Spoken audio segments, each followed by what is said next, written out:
Van Bölge Eğitim Araştırma Hastanesi'nin bulunduğu alan içerisinde bir bölge kampüsü inşaatımız var. Şu anda da Van Kadın Doğum ve Çocuk Hastalıkları Hastanesi ve Kardiyoloji ve Kardiyovasküler Cerrahi Hastanesi inşaatı devam etmekte. Temeli atıldı. Temel üzerine de sismik izolatör dediğimiz sistemle depreme karşı etkilerini sönümleyecek şekilde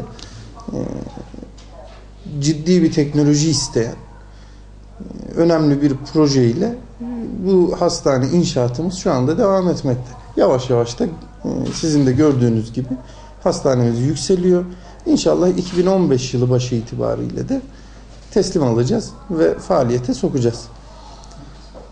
Hastane 550 yataklı, merkezi bir acilliği olan, Van Bölge Eğitim Araştırma Hastanesi ile tüp vasıtasıyla birbiriyle bağlantısı olan, yani hastanın sıkıntılarını en aza indirecek şekilde dizayn edilmiş, tasarlanmış modern bir hastane. Türkiye'de az sayıda var bu hastaneden. Şu anda Van ili de bu illerden bir tanesi. O yüzden önemli bir yatırım.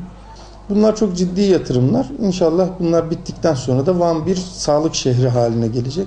Sağlık turizmi açısından da önemli bir ilimiz olacak Van. Bunun için ciddi çaba ve mücadele ediyoruz. Güzel bir teknoloji. Daha önce dediğiniz gibi Japonya'da uygulanmış bir teknoloji. Zaten Japon profesörler bu konuda bilgiyi verdiler. Onlardan da bir konferans ortamında bilgilerimizi aldık. Eski devlet hastanemizin bir alanı vardı. Hemen bu yan taraftaki. Bu alanı da bir ağız diş sağlığı hastanesi şu anda inşa ediyoruz. İnşallah o da yakın dönemde sonuçlanacak ve ciddi bir ağız diş sağlığı konusunda ciddi bir hastanemiz olacak. Tabii bu yine toplum sağlığı merkezi yine aynı alana yapacağız. Bu eski Van Devlet Hastanesi arsası içerisinde. Aile sağlığı merkezi, 112 istasyonu, ondan sonra bir Van